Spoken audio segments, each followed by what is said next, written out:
जय श्री राम दोस्तों। आज हम बात करने वाले हैं विल ट्रेड एप्लीकेशन के बारे में। जी हाँ दोस्तों, जैसे कि यहाँ पे आप देख सकते हो 4 पॉइंट से ज्यादा इस एप्लीकेशन की रेटिंग है, 1 मिलियन से ज्यादा डाउनलोड है। फिर भी काफी सारे लोगों को डाउट आता है क्या ये रियल एप्लीकेशन है, क्या ये फेक एप्लीकेशन तो नहीं है। क्यों लोगों को डाउट होता है? क्योंकि इसमें ना आपको कहा जाता है कि आप ट्रेडिंग कर सकते हो, लेकिन ट्रेडिंग कर किस में सकते हो वो बताया जाता है। आप यहाँ पे ना फोरेक्स में ट्रेडिंग कर सकते हो, जैसे कि यहाँ पे आप देख सकते हो। और जहां पे फोरेक्स का नाम आ जाए आपको पता है भाई, आपके मन में डाउट आता है, क्योंकि फोरेक्स ट्रेडिंग के ऊपर तो बहुत सारे लोगों में डाउट है कि क्या इंडिया में लीगल है या नहीं लीगल है, तो कौन सा फोरेक्स ट्रेडिंग लीगल है। काफी सारे आपके डाउट होंगे, लेकिन अगर आप इस वीडियो को पूरा देखोगे ना तो आपके सारे डाउट क्लियर होने वाले हैं। सबसे पहले बात करते हैं ये जो भाई साहब विल ट्रेड एप्लीकेशन है, क्या ये रियल है या फेक है। फर्स्ट ऑफ ऑल ना यहाँ पे मैंने आपको इनका इंटरफेस दिखा देता हूँ। जब भी मैंने इसका इंटरफेस ओपन करा तो इंटरफेस में कहा जाता आप यहाँ पे क्रिप्टो में ट्रेडिंग कर सकते हो, फोरेक्स में ट्रेडिंग कर सकते हो। मैंने कहा ठीक है भाई साहब, लेकिन मैंने फोरेक्स पे क्लिक करा तो वहां पे देखो आपको देखने को मिल जाएगा यूएसडी का पेयर है, कनाडा का है, यूरोप का है, ठीक है। तो ये जो भी पेयर्स हैं, फर्स्ट ऑफ ऑल मैं स्टार्टिंग से आपको बता देता हूँ, इंडिया में बिल्कुल लीगल नहीं है। अगर आप ये करते पाए गए ना कहीं पे भी फोरेक्स प्लेटफॉर्म पे इंडिया में, तो आपके खिलाफ जेल भी हो सकती है, क्योंकि ये फेमा एक्ट का वायलेशन माना जाता है। लेकिन कई लोग बोलेंगे ऐसे तो एक्सएम ट्रेडिंग अभी प्लेटफॉर्म चल रहा है, एक्सनेस चल रहा है उसका मैं आपको बताऊंगा। अभी हाल ही में एक्सएम के ऊपर भी मैंने वीडियो बनाई है, लेकिन आज हम बात कर रहे हैं विल ट्रेड के बारे में, ठीक है।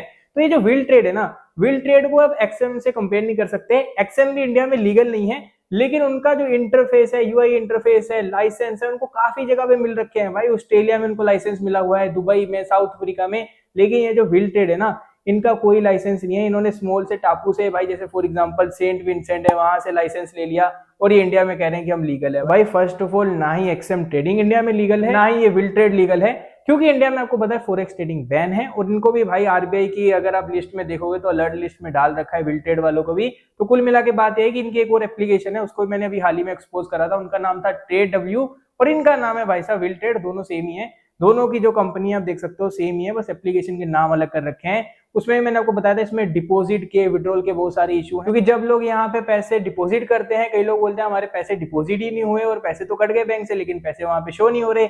और जब आप विड्रॉ करने जाते हो तब कई बार लोगों का विड्रॉ नहीं होता। और ऐसे भी काफी सारे लोगों ने रिव्यूज में कंप्लेंट कर रखी है, कंप्लेंट तो कर रखी है, लेकिन इसके ऊपर एक्शन क्या होता है? कुछ नहीं, क्योंकि इनका कस्टमर सपोर्ट आपको पता है सपोर्ट नहीं करता है। भाई कल को अगर आपकी ज्यादा अमाउंट भी है ना, आप वहां पे ये नहीं कह सकते कि सेबी सर मेरी हेल्प करिए, आरबीआई मेरी हेल्प करिए, मेरे पैसे थे इतने डूब गए। आरबीआई सबसे पहले आपको बोलेगा भाई इंडिया में ये सब प्लेटफॉर्म लीगल नहीं है, अनऑथोराइज्ड प्लेटफॉर्म है, आप ये सब प्लेटफॉर्म यूज कैसे कर रहे हो। तो फर्स्ट ऑफ ऑल देखो, अगर आप यहाँ पे ट्रेडिंग करते हो, ठीक है, जो विल ट्रेड एप्लीकेशन है, अगर आपका मान लो यहाँ पे विड्रॉल मिल भी जाता है, तो भाई गवर्नमेंट आपसे पूछेगी कि भाई साहब इंडिया में फॉरेक्स ट्रेडिंग लीगल नहीं है, आपने इतने पैसे कैसे विड्रॉ करे। फर्स्ट ऑफ ऑल वहां पे आपका जो बैंक अकाउंट है फ्रीज हो सकता है। उसके बाद भाई आपके खिलाफ लीगल केस भी हो सकता है। आपको पता है अगर अमाउंट ज्यादा है, मैं ये नहीं कह रहा कि फॉर एग्जांपल 500,000 की अमाउंट है, उसके पीछे शायद भाई ना आपके पीछे साइबर सेल वाले पड़े, लेकिन अगर अमाउंट ज्यादा है तो बैंक अकाउंट फ्रीज हो सकता है, आपके खिलाफ लीगल केस हो सकता है, जेल तक हो सकती है। क्योंकि दोस्तों लोग ना इनको बहुत सीरियसली नहीं लेते। लोग सोचते हैं कि नहीं नहीं भाई अभी इतने सारे कंटेंट क्रिएटर इनको प्रमोट कर रहे हैं तो ये लीगल होगा।